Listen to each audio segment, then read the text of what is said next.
हाय दोस्तों, जैसा कि हम पिछले वाली वीडियो में हमने पढ़ा था साबुन के बारे में। तो साबुन के प्रकार के बारे में पढ़ा था हमने कि कितने प्रकार के होते हैं। तो हमने बताया था कि 2 प्रकार के होते हैं, कठोर साबुन और मृदु साबुन। और साबुनीकरण के रिएक्शन के बारे में हमने पिछले वीडियो में क्या किया था, पढ़ा था, अध्ययन किया था।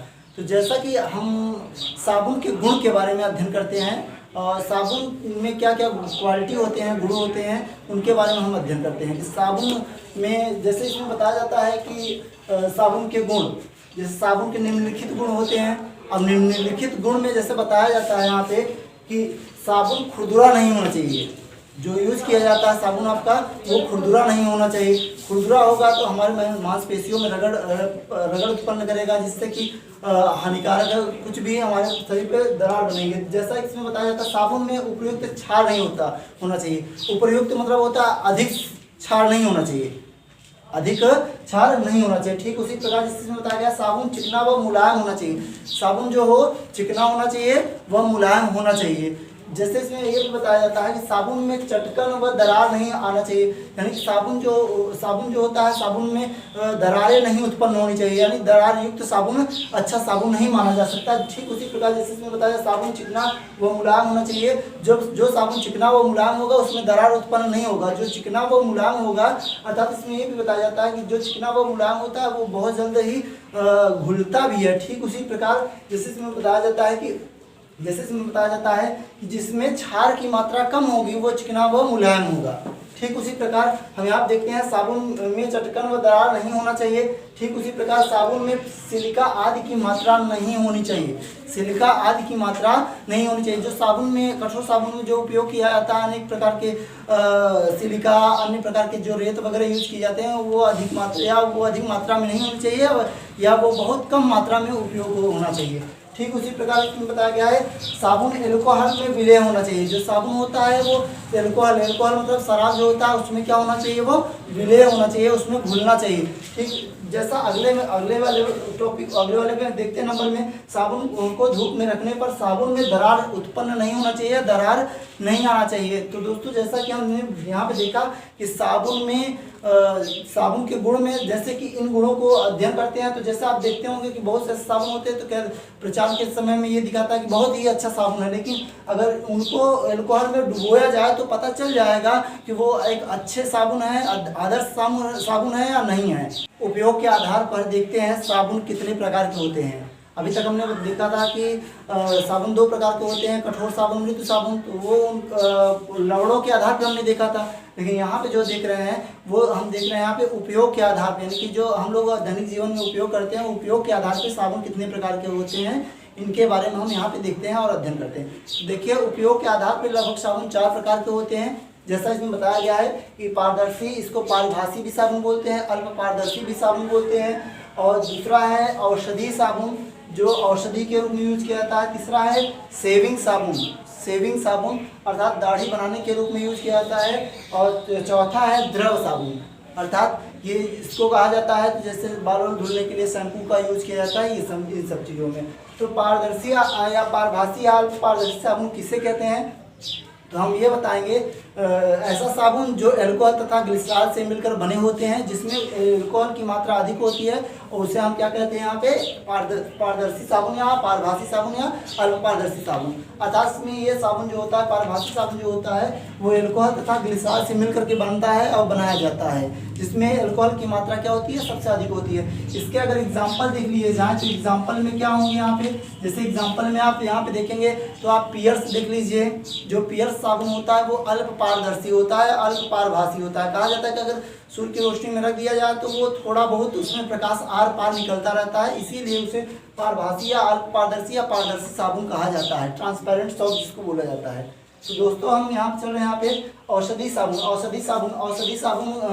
जैसे इसमें बताया जाता है कि नीम का तेल होता है और एलोवेरा भी यूज किया जाता है, और यहाँ पे फिनाल का भी यूज किया जाता है। तो जैसे हम यहाँ पे देखेंगे कि औषधि साबुन किसे कहते हैं, तो औषधि साबुन हमने आपको बताया कि ऐसा साबुन जो रोगों को कह सकते हैं, ये भी कह सकते हैं कि ऐसा साबुन जो नीम का तेल, एलोवेरा तथा फिनाल से मिलाकर बनाया जाता है, उसे हम औषधि साबुन कहते हैं। लेकिन दोस्तों यहाँ पे ये समझना है कि इसमें जो फिनाल की मात्रा होती है बहुत ही कम होती है, यानी कहा जाए तो ये बहुत ही कम होती है, 0.5% फिनाल होता है। पूरे साबुन का 0.5% फिनाल की मात्रा होती है। इसके अलावा इससे नीम का तेल अधिक मात्रा में होता है, एलोवेरा का भी उपयोग किया जाता है। और दोस्तों ये जो जैसे यहाँ पे इसका उपयोग औषधि साबुन में किया जाता है, तो जैसे आप चर्म रोग हो गया या अन्य प्रकार के जैसे घाव हो गए उसको धोने में, जैसे बहुत से कार्यों में जो कि हमारे रोग निवारण के लिए इनका उपयोग किया जाता है। जैसे अगर एग्जाम्पल के तौर पे देखा जाए यहाँ पे, तो एग्जाम्पल के तौर पे हम कौन सा साबुन यहाँ पे कह सकते हैं,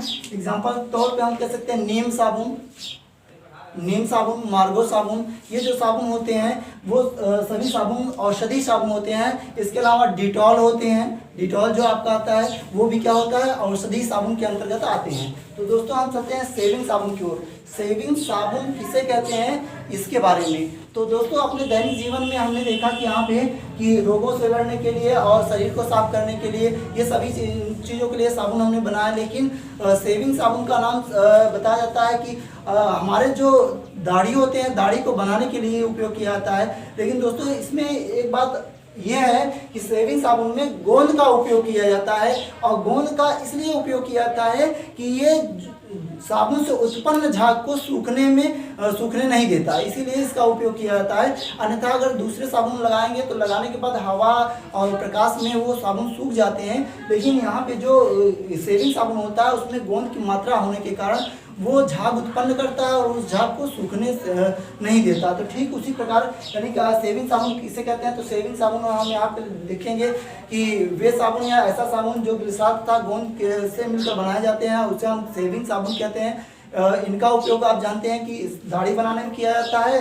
और जैसे इसमें एग्जाम्पल अगर देख लिया जाए तो एग्जाम्पल आप जानते हैं कि बहुत हैं, जैसे कि आप डेनिम वगैरह देख लीजिए, और ट्यूब के रूप में आते हैं, उनका उपयोग किया जाता है। और डेनिम जो होता है, कुछ और भी साबुन होते हैं जो कि एक अच्छे सेविंग साबुन माने जाते हैं। तो दोस्तों हम चलते हैं द्रव साबुन की ओर, यानी लिक्विड सॉप की ओर। तो लिक्विड सॉप किसे कहते हैं, तो लिक्विड सॉप के बारे में समझेंगे यहाँ पे कि लिक्विड सॉप में सर्वाधिक मात्रा में जल उपस्थित होता है, यानी कि 75 से 85% जल की मात्रा होती है। 75 से 85% जल की मात्रा होती है।